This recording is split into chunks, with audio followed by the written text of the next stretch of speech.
그 사업의 어떤 성적인 느낌 음식이 어떤 부스 이런 것도 있지만 에이전시 향으로 되게 어떤 뭐 그래 이런 기대를 잘 썼다. 에이전시 향으로 눈부셔야 어떤 뭔가 수 이렇게 방송 너들이 어떤 우리 관업 따라서 주제를 좀 치는 어떤 경험이 있지. 우리 그래서 저도 энэ мөнгөийг бол тэр тийм байгууллагуудаас тийм одоо хувийн одоо хвшлээс тийм санхүүгийн байгууллагаас ээлж авсан мөнгө шүү гэдэг одоо зөвлөх байх шиг. Тэгэхээр одоо Монгол улс бол өөрийнхөө эдийн засгийн хүрээд тавьсан өрөө барагдуулах болцоогүй гэдэг үйлдэл улс төрийн хүч болж байна. Өөрөөр Монгол улсын эдийн засаг бол хямд орчиг юм болж өрийн сүлжээл болсон. Өрийн сүлжээл орноо өртөө хүн өөрчлөхгүй гэдэг аргумент зүйлсүүдийг 그런 이디스도 자 이거 하여서 그러지만 오스트리아 같은 데는 무슨 말 이디스는 무슨 말 이 형들아서 각 무슨 법자 와요 이 사실은 여기 하면 되는 소트 시트는 그래서 내 시트는 뭐도 몽스 유니티 시트를 그렇게 다나 안으로 나가려고 그렇게 해서 시트구만이야 너들도 따고 주식이 다 하면 들어와서 사실 одоо улсын төсвийн 140 мөнгө гадаадын 80 сая доллар ингээд үлчээд байгаа усч тэгэл одоо нөгөө сайжруулсан дуух гэдэг одоо та өдрийн нэгээс дөрмжилж шүү дээ. Тэгэхээр одоо хүн одоо өөрийн чинь дөрмжлаач мангар тэнийгээ хэлээд байхад мэдээ мангар тэнийгээ дуугаад байхгүй шүү дээ. чинь өөрөөс ямар нэгэн байдлаар энэ чинь болохгүй амин хийж чадахгүй бидний гэсэн асуудлыг өөрчлөж онлайн намаас энэ шилжилтийн зүйл байгуулах асуудал тавьжээ. За тэгэхээр мэдээж шилжилтийн засгийн газар байгуулах асуудал тавьж байгаа юм байна. Монгол улсын ерөнхийлөгч зөвхөн тарах асуудал тавилаа. Бид нар түрүүний ярьжсэн 2017 оны 10 сарын 6-нд шаардлагатай үйлчилсэн. Зөвхөн тарчих дээр яадаг. Тийм ээ. Засгийн газрын дайрах юм уу? Энэ улсын орны өнөөдрийн цалин билүүд авах. Энэ улсын орны хүрээнд өдөр тутмын үйлээс хэн зохион байгуулсан бэ? Гэрнэг төр байгууллагыг үлдсэн ийм шилжилтийн газар үлдэнэ гэсэн улс төрийн дүгнэлт Монголын намнаа авчи. Энэ шилжилтийн газар хэн байгуулдаг вэ? Энэ бол одоо улс төрийн хүчнүүд энэ нийгмийн байгууллагууд ард ирээд сонгогч олон нэгжиж энэ шилжилтийн засгийн газрыг байгуулах ажлыг бид эхлүүлж өөрөөр шилжилтийн засгийн газрын үндсэн үүрэг бол өнөөдөр улсын хурлыг тараах ажлыг эхлүүлнэ. Энэ бол одоо янз янзын одоо хуулийн хүрээнд үйл ажиллагаа явуулж эхэлнэ шүү дээ. Одоо хардын мэдээж байна. Яагаад шилжилтийн засгийн газрын бас үндсэн утга санаа тавих нь ойлгох хэрэгтэй. Энэ бол Монгол улсын үндсэн хуулинд бол засгийн эрх ард түмний гарт гэдэг. Шилжилтийн газрын ард түмний төлөөлөлтөй байгуулна. Өөрөөр ард түмэн бол сонгосон хүмүүст нь итгэл эвдэж шилжилтийн сонгосон улсууд нь төрөлсгөн бодлого явуулж ард түмний амьдралыг дээшлүүлж чадахгүй. За энэ татвар нэмж жишээ. Одоо 70,000 хүний амьдрал шууд хармаалал гараад ирж шүү. Гэхдээ одоо энэ баячууд өнөөдөр одоо нэг компанид өдөрт 300 вагон төмний өдөр гаргаж шээ. Тэгэхээр 300 вагон төмний өдөр гаргаж байгаа компаниас татвар авахгүй баячуудын татварыг Монголын намаа ярьдаг. Энийг авахгүйгээр 70,000 цэвэр одоо шудраг хөдөлмөрөөр амьдарч байгаа нийгмийн дунд давхрыг багжуулах гэж шээ. Энийг харагдаж байгаа гэхээр энэ бол улс төрийн шийдлэн буруу байна. Энэ бол зогсоох ёстой. Багш нарын цалин нэмэх ёстой нэмэхгүй байна. Эмчнэрийн цалин нэмэх ёстой нэмэхгүй байна. Төрийн албан хаагч цагдаагийн цалин нэмэх ёстой нэмэхгүй байна. Ингэснээр болж нийгмийн гол хөдөлгч хүчин болсон. Манай энэ эрэлт ирээдүйг бүрдүүлж байдаг. Бидний эрүүл аюулгүй амьдралыг хангаж байдаг. Энэ улсуудын одоо энэ улсуудын амьдралыг дээшлэх бодлого явуулахгүй. Тэгэхээр энэ төр засаг бол улсын тулгараад байгаа бидний сонгосон итгэл найдварыг биелүүлэх чадамжгүй болсон зүйлийг улсын дүгнэлт ногоо нам гэсэн байна. Ногоо намын үйл ажиллагаа тавхан хийж байгаа гэдэг одоо 2004 оноос хойш 12 сарын 27-нд гарахад агаарын нөхөр гамшиг хэмжээнд төлөө гэж жагсаал цуглаан хийж байлаа. Өнөөдөр одоо 14 жил өнгөрч байна. 14 жил өнгөрөхөд бол одоо агаарын нөхөрт бол олон улсын хэмжээнд 4 дахин илүү Монголын байгаа хэмжээнд 35 дахин илүү гэсэн дүгнэлтүүд гарсан явж байна. Өдөрт бол жилд бол 460 хүүхэд агаарын нөхөртлөөс уялдаад байгаа 8-наас авч байна. Та бүхэн юу хүүхэд 8-наас авч байна. Өдөрт 10 хүн агаарын нөхөртлөөс болж одоо зүрхний шивдээс дахны цусаар айлтруулж илүүдэж 8-наас авч байна. Тэгэхээр та бүдний амь настай ингээд яриад байгаа энэ асуудлыг шийдэхгүй байгаа төр зэсгийг бол орчуулж энийг шийдэх асуудлыг шийдэх юм устын хүчтэй хэвлэл болох чиглэлийг одоо Монголын хоног байж байна. Энийг бол урайлын дуудаж авдаг ажиллах болно. Агаар бодлыг яаж шийдэх юм бэ гэдэг бас хүмүүс асуудал гэдэг. Ядуугаар суурьшлагч асуудал ягаад гэвэл өдөр нэг улсууд манай суурьшлагч өөрсдөө бас энэ асуудал их тийм мохордож хариулт олж байгаа. Гэтэл одоо өмнө хөрш маань одоо нэг ойролцоогоор Бээжин хотцоо 2 цаг нисдэг газар лагаарсан бодлыг сүүлийн үеийн мэдээгээр 20 хувиар буурчдаг. Нийт одоо нүүрс төлдөг байгууллагуудынхаа 5 багсгалаар эзэмшлийн ашиг. Тэгэхээр энэ агарын бодлыг шийдэж болох юм байна. Гэхдээ энэ усууд бол шийдэхгүй байна гэдэг дүгнэлтэнд бол улсын ногоон биш. Монгол улсын ерөнхий зүйлүүд за энэ бол одоо парламентыг тараахгүй болохгүй. Энэ парламент энэ төр засаг бол өндөө бол одоо энэ улс төрийн үйл ажиллагааг ард иргэдийн сайжруулах улсын хэмжээгээр зөвлөж байна. За улс төрийн нам яагаад энэ дүгнэлтэд хүрвэ гэж та бүхэн бас бодож болох юм. Жишээлбэл одоо сүүлийн үйл ажиллагааг харъя. 2012 оноос эхлээд 2012 оны 3 сарын үеэр Монгол улсын иргэний зорилго гэдэг нам сонгуул болохоос 6 сарын өмнө хуулиараа 6 сар шиг 3 сарын өмнө бол одоо намынхаа нэрийг өсгөөд иргэний зорилго ногоон нам гэдэг энэ нэр авчдаг. Энэ нь бол улсын дэвшиг бүртгээд авчдаг. Монголын ногоон нам тухай бол 2008 оноос өсвөр судал авч байхдаа 65 мянган санд авч ирсэн. 2012 оны сонгуулиуд 35 мянган санд авч, 30 мянган сандыг энэ сонгуулиуд суулж авчжээ гэдэг бол улс төрийн Монголын ногоон нам болсон биш. Өнөөдөр бол улс төрийн орчин дээр яг энэ процесс явагдаж байна. Тэгмээ Монгол Улсын улс намын сонгогдсон гэсэн баасангүй бол одоо намынхаа дотор яг Монголын ногоон намын хөрөлн шиг юм ажиллагаа явагдаад тэр дээж хөвтөр очоод хилцэгдээ тоошлогдоод ингээд яваад байдаг. Тэгэхээр түмөр ажил хийдэг. Манай бид нар өөрсдөө марцсан дээр мэдсэн юм байна. Ингэдэг юм байна. Одоо Монгол Улсын улс намын дараа баасан сонгогч юм бол энэ дээж зөвшөөрч юм бол. Тэгэхээр улс төрийн нам үйл ажиллагаа явуулах юм шаардлагатай. Тэгэхээр Монгол Ардын намыг Монгол арчсан намыг дотроос нь бие жишээ Монголын ногоон нам шиг бол хэдүүний цуглуулаад нэг болоо Ардын нам арчсан намыг харах ажил хийж болох юм. Яг л энэ ихтлийг тавих гад үндсэн үеийн цэцтэй дээж хөвгт асуудал явагдаж байна. Тэгэхээр улс төрийн нам хуулийн улс төрийн намын тухай хуулийн хүрээд сонгуулийн хуулийн хүрээд үйл ажиллагаа явуулах ямар ч болцоог болж. Нэгэн төр хуулийн хүрээд үйл ажиллагаа явуулах болохгүй бол энэ төрлийн хямралаас гарах алхам л байгаа шүү.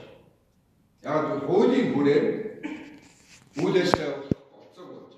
Ямар ч намыг татан буулгах мөнгөтэй хөрөнгөтэй хүн бол зохион байгуулах нь шүү. Нэг зочлог хэрэгтэй болох бай, хэд автобус хэрэгтэй болох бай, урлын зал. Хүн бол одоо хороо орнуудад Монголын ногоон намын дээр өөрсдөө байгуулах гэж оролдож ирсэн улсуудыг санаж 402 хүний хороо орнуудаас ядуу удаагийн өглөө та нар хэдэн жижиг өглөө цаасын шиг өглөө гэж авчирч байгаа гурав орсон. Тэгэхээр ямар нэгэн улс төрийн нам хуулийн хүрээлд үйл ажиллагаа явуулах юм тохиролцоо нам болж байгаа учраас бидний байгууллага хуулийн хүрээлд үйл ажиллагаа явуулах ийм шинжилгээ байгуулна. Энийг байгуулсан бол хэвлэл мэдээллийн байгууллага таавал ард иргэд сонгох шалгамж мөн. За нийгмийн идэвхтэй давхар. Тэгмээ нийгмийн дунд давхар байна. Одоо манай сонгогч төрийн бас байгууллага. Монгол улсад 16 мянган төрийн бас байгууллага байгаа. Тэрний 12 мянган нийгмийн бюджет, нийгмийн бюджет гэдэг үсүүд үзсэн санааг хэлж байна. Та бидний ирээдүйн төлөө, ажлын төлөө тэмцэнэ гэж бүртгэгдсэн 12 мянган төрийн бас байгууллага шүү дээ. Yani 12 мянган төрийн бас байгууллагуудын нийгмийн төлөвлөрийн төрөлцгийн хамнуудад болохгүй байгаа зүйлүүдийг хэлцэж. Ямар ч байсан энэ төр засаг 28 жил Монголын ард түмэн бол энэ төр барьж байгаа элит болцсон гэж өөрсдөө хэлээд байдаг энэ бизнесийн улс төрийн их найдвар хэлсэн болоод өнөөдрийн бодит байдал болоод улс төрийн манлайлалтай болцоо болж байгаа юм байна. Эдийн засгийн үүдийн хамгаалалаас гадна өсөлт болж эрүүл цэвэр агаар өсөөл 13-ны 2-5 улсын иргэн бол эрүүл аюулгүй болчихсон юм байна. экологийн эзэл алдагдуулахаас хамгаалуулах хэрэгтэй. Эдний тав эдний одоо 100% баталгаатай их энэ их маань алдагдчих байна. Энийг бол одоо энэ эрхийг бол хэрэгжүүлэх нь Монгол улс бүх чадал олцоо мөнгө төгрөгөөр зарцуулах ёстой. Гэтэл бол энэ хийх нь ойлгомжтой болж байгаа учраас Монголын намаас улс төрийн гарц хайж, шийдэж, шилжчихсэн одоо байж байна. Түрүү одоо сурчлагчнаас асууж ирсэн та энэ засгийн газрын байгааг нэлчихгүй яасан бэ гэж бас одоо санаа болгож байна. Дэмжиж байгаа хүмүүс хөл одоо бас нэр нь одоо шүүмжлэх шигсээ сандж байгаа шүү. Гэхдээ бол юу харагдаад байна гэхээр ийм цаг нь болцсон юм а гэсэн үлдэн хүрсэн ба шүү. Жишээ нь залуу сургууль ч гэсэн шилжилтийн засгийн газрын гэнүү төр засгийн газрын гэнүү ямар нэг юм байгуулах ёстой байна. Өөрөө залуу нь өөрөө сонгоор мэдчихэ. Тэгээ бидний яга шилжилтийн засгийн газрыг байгуулсан юм бэ гэхээр шинэ юм л очиж байгаа. Шинэ улс төрийн нийгэм бий болж байгаа. Хуулийн хүрээнд үйл ажиллагаа явуулдаг. Ийм шилжилт явуулдаг учраас бидний засгийн газар шилжилтийн засгийн газар гэж ярьж байгаа. Өөрөөр төр засгийн газар гэдэг шиг үгүй гэхээр хөрсгүйг авчруулж жоохон төр байж байгаа. Дараа нь одоо алтан сүхэн авч ирэх юм бол тийм болох гэдэг шүү. Тэгэхээр төр засгийн газар гэдэг нь болохгүй энэ улс төрийн намын улс төрийн шийдэл гаргаад шилжилтийн засгийн газар байгуулж байгаа. Түрүүн хэлсэн шилжилтийн засгийн газарт бол одоо улс төрийн намын нийгмийн үндэстэй давхар сонголтын zákладж энэ одоо Монголын нийгэм шилдэг нэр бүтэц цэвэр ийм усуудыг оруулж ажиллах болно. Юу гэх юм одоо би арчс намыг бартцсан байна. Азан бод гэдэг хүн хурж орж ирээд Ирбитийн 49-ийг шилжилтийн засгийн газар энэ Цэс корпорац компани авч ирэх шүү. Энэ бол гана шилжилтийн засгийн газрын бүх санхүүжилтийг бидний хариуцсан гэх юм ийм байхгүй. Азан бод та бол одоо Монголын ард түмнийг илгээр газар хөвтүүлж гэж ярьж ирсэн гоо. Та бол Монголын ард түмнийг бол одоо зовоохон анхны одоо Монголын амны илгээр хэлдэг шүү дээ. Өнөөдөр бол одоо та цөмөр олон улсын байгууллагын үйлдвэр бол 63% ядуу албаас өөр $2 баг мөнгөөр одоо амьдрчийн өдөрт Монгол улсын гарсан одоо судалгаар 33% ядуу.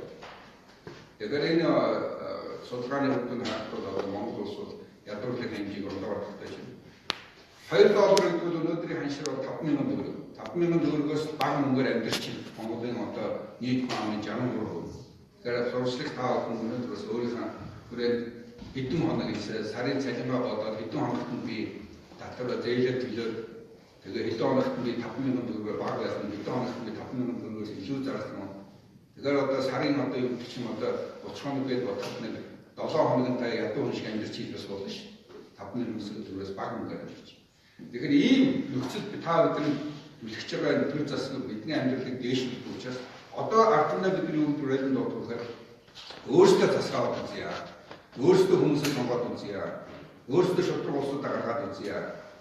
Тийм ээ. Тэгээд нэг өөр гарцаад энэ хуучин улсуудыг тавиад явуулах нь ямар ч хэсэн одоо өргөдөлд хүрэхгүй юм байна гэхээр энэ улс төрийн зөвлөлт нь Монголын орноо энэ зөвлөлтөө олон нийтэд таниулсан сурчсан. Ялангуяа энэ мэдээллийн таа бүхнээр дамжуулж олон нийтэд таниулсан сурчсан залуучуудыг одоо хүрээлэн ягаад гэвэл залуучууд энэ нийгмийн шинжилтийн үйл ажиллагаанд их соргоор хийж байгаа.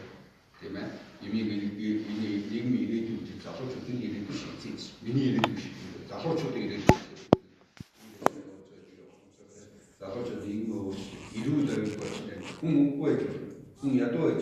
Энэ цэвэр агаараа гэсэн болно шүү дээ. Энэ бол бүх хөрөнгө мөнгөөр зарцуулаад та бидний ирүүл барих болж амьдрах сайхан боломж, сайхан талбайгаа ядууч гэсэн мэдрийг цэвэр агаараа зөвшөөрөх болно.